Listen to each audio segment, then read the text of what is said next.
باب في الاقتصاد في العبادة. قال الله تعالى: طه ما أنزلنا عليك القرآن لتشقى. وقال تعالى: يريد الله بكم اليسر ولا يريد بكم العسر. وعن عائشة رضي الله عنها أن النبي صلى الله عليه وسلم دخل عليها وعندها امرأة، قال: من هذه؟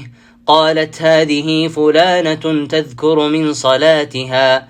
قال: مه عليكم بما تطيقون، فوالله لا يمل الله حتى تملوا. وكان أحب الدين إليه ما داوم صاحبه عليه. متفق عليه. ومه كلمة نهي وزجر، ومعنى لا يمل الله لا يقطع ثوابه عنكم وجزاء أعمالكم، ويعاملكم معاملة المال حتى تملوا فتتركوا، فينبغي لكم أن تأخذوا ما تطيقون الدوام عليه ليدوم ثوابه لكم وفضله عليكم. وعن أنس رضي الله عنه قال: جاء 3 رهط إلى بيوت أزواج النبي صلى الله عليه وسلم يسألون عن عبادة النبي صلى الله عليه وسلم، فلما أخبروا كأنهم تقالوها وقالوا: أين نحن من النبي صلى الله عليه وسلم وقد غفر له ما تقدم من ذنبه وما تأخر؟ قال أحدهم: أما أنا فأصلي الليل أبدا. وقال الآخر: وأنا أصوم الدهر أبدا ولا أفطر. وقال الآخر: وأنا أعتزل النساء فلا أتزوج أبدا. فجاء رسول الله صلى الله عليه وسلم إليهم فقال: أنتم الذين قلتم كذا وكذا، أما والله إني لأخشاكم لله وأتقاكم له، لكني أصوم وأفطر وأصلي وأرقد وأتزوج النساء، فمن رغب عن سنتي فليس مني. متفق عليه. وعن ابن مسعود رضي الله عنه أن النبي صلى الله عليه وسلم قال: هلك المتنطعون، قالها 3. رواه مسلم. المتنطعون المتعمقون المشددون في غير موضع التشديد. وعن أبي هريرة رضي الله عنه عن النبي صلى الله عليه وسلم قال: إن الدين يسر، ولن يشاد الدين أحدا إلا غلبه، فسددوا وقاربوا وأبشروا، واستعينوا بالغدوة والروحة وشيء من الدلجة. رواه البخاري. وفي رواية له: سددوا وقاربوا واغدوا وروحوا وشيء من الدلجة، القصد تبلغوا. قوله الدين هو مرفوع على ما لم يسمى فاعله، وروي منصوبا وروي لن يشاد الدين أحد. وقوله صلى الله عليه وسلم إلا غلبه، أي غلبه الدين وعجز ذلك المشاد عن مقاومة الدين لكثرة طرقه. والغدوة سير أول النهار، والروحة آخر النهار، والدلجة آخر الليل.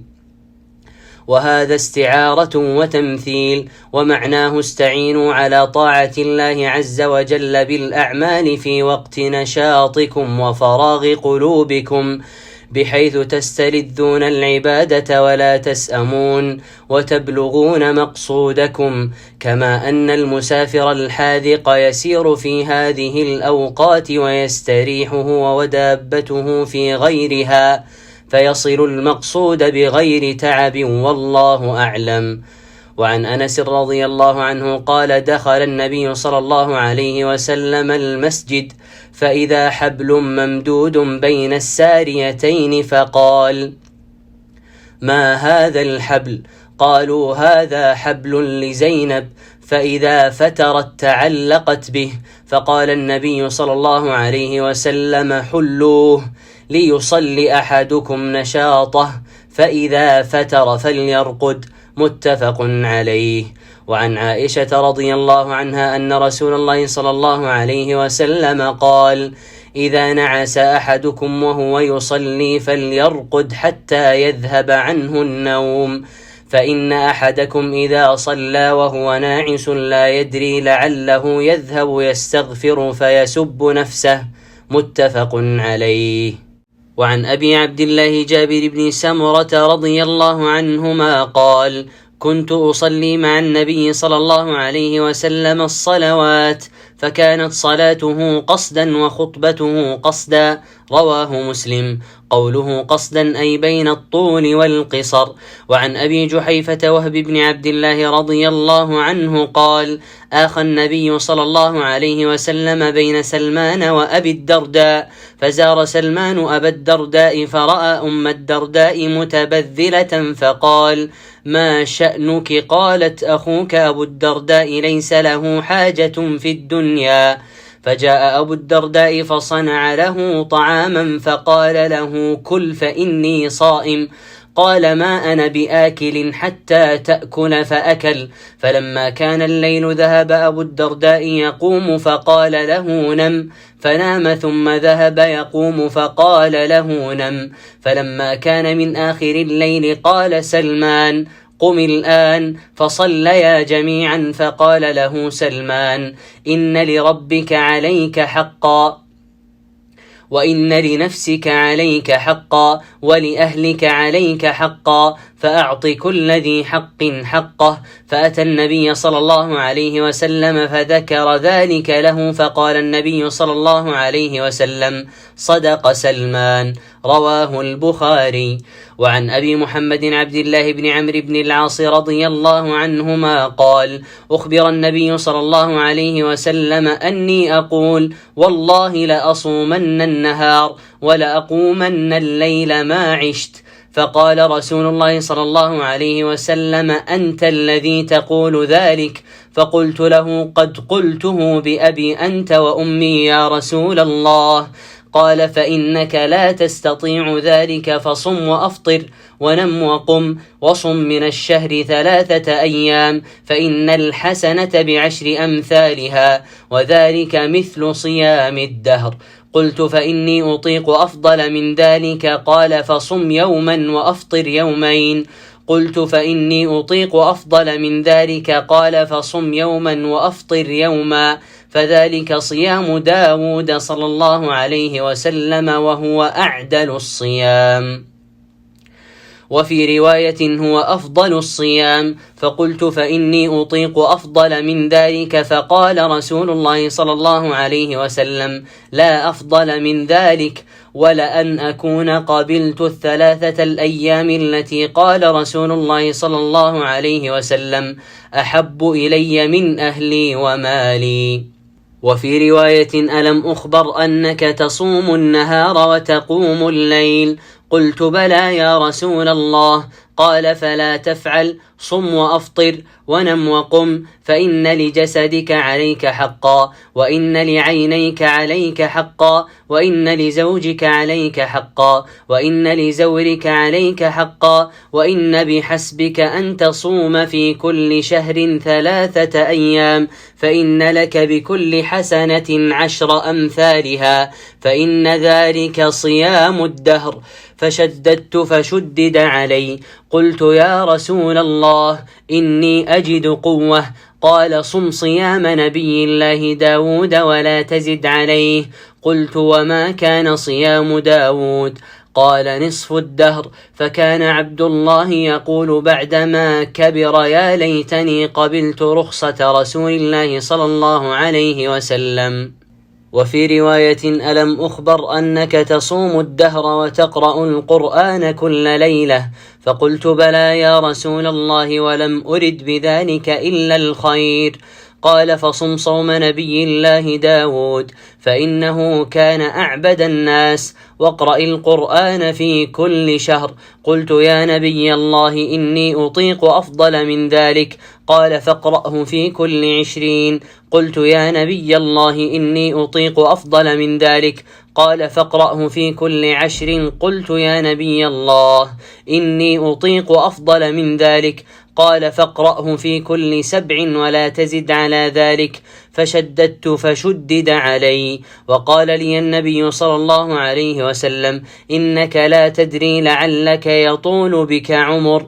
قال فصرت إلى الذي قال لي النبي صلى الله عليه وسلم، فلما كبرت وددت أني كنت قبلت رخصة نبي الله صلى الله عليه وسلم.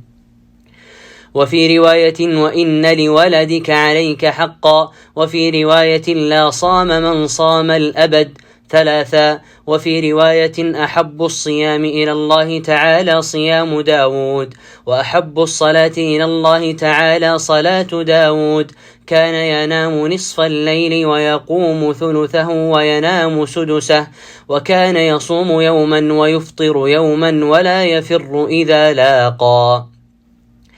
وفي رواية قال أنكحني أبي امرأة ذات حسب، وكان يتعاهد كنته أي امرأة ولده فيسألها عن بعلها، فتقول له نعم الرجل من رجل لم يطأ لنا فراشا ولم يفتش لنا كنفا منذ أتيناه. فلما طال ذلك عليه ذكر ذلك للنبي صلى الله عليه وسلم فقال القني به، فلقيته بعد ذلك فقال كيف تصوم؟ قلت كل يوم. قال وكيف تختم؟ قلت كل ليلة، وذكر نحو ما سبق. وكان يقرأ على بعض أهله السبع الذي يقرأه يعرضه من النهار ليكون أخف عليه بالليل، وإذا أراد أن يتقوى أفطر أياما وأحصى، وصام مثلهن كراهية أن يترك شيئا فارق عليه النبي صلى الله عليه وسلم. كل هذه الروايات صحيحة، معظمها في الصحيحين وقليل منها في أحدهما. وعن أبي ربعي حنظلة بن الربيع الأسيدي الكاتب أحد كتاب رسول الله صلى الله عليه وسلم قال لقيني أبو بكر رضي الله عنه فقال كيف أنت يا حنظلة؟ قلت نافق حنظلة. قال سبحان الله ما تقول؟ قلت نكون عند رسول الله صلى الله عليه وسلم يذكرنا بالجنة والنار كأننا رأي عين، فإذا خرجنا من عند رسول الله صلى الله عليه وسلم عافسنا الأزواج والأولاد والضيعات، نسينا كثيرا. قال أبو بكر رضي الله عنه فوالله إنا لنلقى مثل هذا. فانطلقت أنا وأبو بكر حتى دخلنا على رسول الله صلى الله عليه وسلم فقلت نافق حنظلة يا رسول الله. فقال رسول الله صلى الله عليه وسلم وما ذاك؟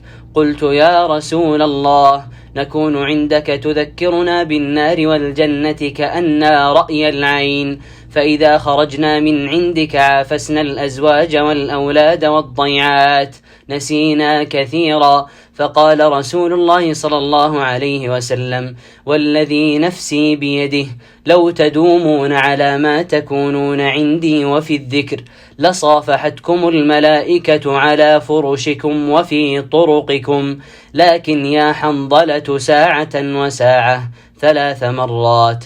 رواه مسلم.